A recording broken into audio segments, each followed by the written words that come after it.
అందరికీ హలో. ఈరోజు రెసిపీ వచ్చేసి చికెన్ ఫ్రై. ఒకసారి అయితే ఇలా ట్రై చేసి చూడండి. టేస్ట్ అయితే చాలా బాగుంది.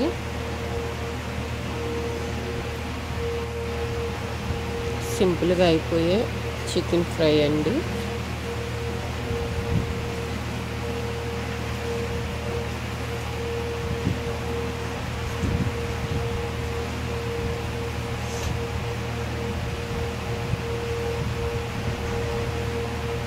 ముందుగా అయితే చికెన్ని మ్యాగ్నేట్ చేసుకుందాము. దానికోసం కేజీ చికెను,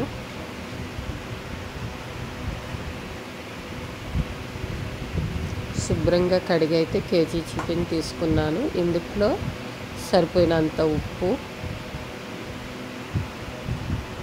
కారం తగినంత, కొద్దిగా పసుపు, ఒక స్పూన్ గరం మసాలా,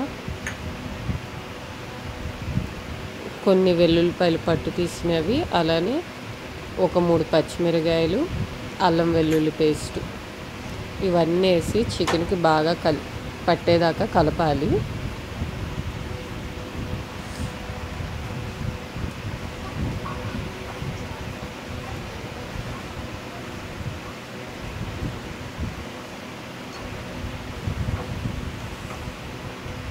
చికెన్కి అయితే బాగా కలిసిపోయింది. ఇప్పుడు దీంట్లో కొద్దిగా కరివేపాకు వేసి ఒకసారి కలుపుకుంటే ఒక గంట కానీ అరగంట కానీ పక్కన పెట్టుకోవాలి. లేదంటే ఎమ్మటనే వండేసుకోవచ్చు. ఇప్పుడు బాండీ వేడెక్కిన తర్వాత 2 గరిటెల ఆయిల్ వేడెక్కిన తర్వాత కొద్దిగా జీలకర్ర, అల్లం వెల్లుల్లి పేస్ట్ కొద్దిగా, చికెన్లో వేసాం కాబట్టి కొంచెం వేస్తే సరిపోద్ది. 2 సన్నగా తరిగిన ఉల్లిపాయలు, ఇవి లైట్ గోల్డెన్ కలర్ వచ్చే వరకు ఫ్రై చేసుకోవాలి. ఉల్లిపాయ ఫ్రై అయిపోయింది. ఇప్పుడు 2 టమాటాలు సన్నగా కట్ చేసినవి వేసి ఇవి మెత్తబడేదాకా టమాటా మగ్గించుకోవాలి. ఈలోపు ఎండు కొబ్బరి, గసగసాలు, జీడిపప్పు, దీన్నైతే ఈ విధంగా పౌడర్ చేసుకోవాలి. ఇందులోనే టమాటాలోకి పసుపు, కారం, టమాటాలకు సరిపోయినంత సాల్ట్ వేయాలి. ఎందుకనంటే చికెన్లో వేసాం కాబట్టి కొద్దిగా వేస్తే సరిపోయిద్ది.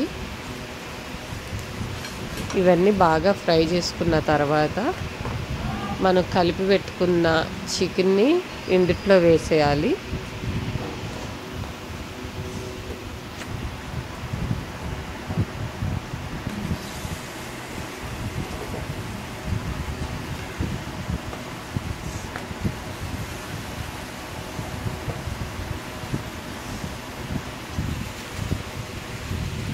చికెన్ మొత్తం ఒకసారి అయితే కలుపుకొని మూత పెట్టి లో ఫ్లేమ్లో అయితే మగ్గించుకోవాలి.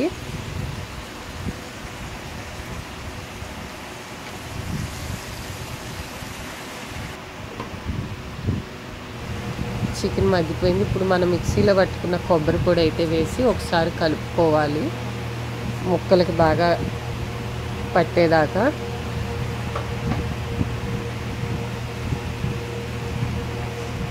దీన్ని అయితే ఒక 5 నిమిషాలు ఫ్రై చేసుకోవాలి.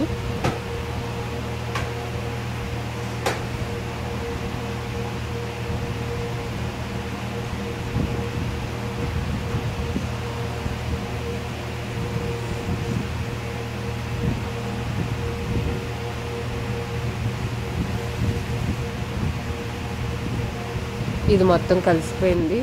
ఇప్పుడు దీంట్లో కొద్దిగా వాటర్ పోసి మూత పెట్టి ఉడికించుకుంటే చికెన్ ఫ్రై అయితే రెడీ అయిపోయింది. మొత్తం ఈ వాటర్ అంతా ఇంకిపోవాలి దీంట్లో.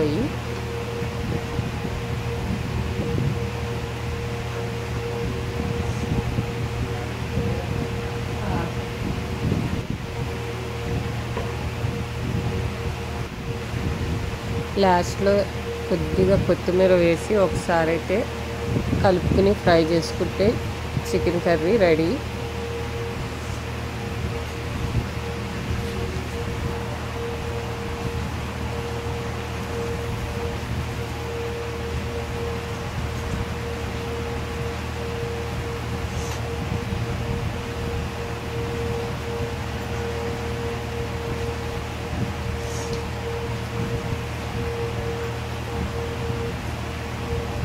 ఈ విధంగా అయితే చికెన్ ఫ్రై అయితే రెడీ అయిపోయింది.